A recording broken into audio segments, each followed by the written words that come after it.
Idol, nakatagilid ka. Oh, itong gusto kong post. Ayos ba? Idol, yung paglululu, araw-araw, pagtatalik sa asawa, nakakabawas ba yun ng muscle gains? Hindi, wala kinalaman yun. Kung complicate natin, yun, testosterone yun, natural production ng ano natin, sperm, ganyan. To stimulate muscle, para magkaroon at mawala ng muscle, atrophy.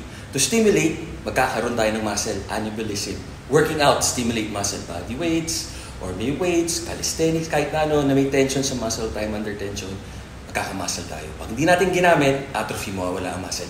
Walang kinalaman ng pagtatalik, paglululu, ganyan.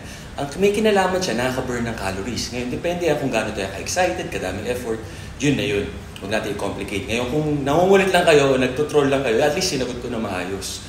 So, workout to stimulate muscle, calorie deficit, and mga galaw-galaw to burn calories para maging sexy and lean. Tama kayo, mali ako, I'm not your doctor. Do what works for you.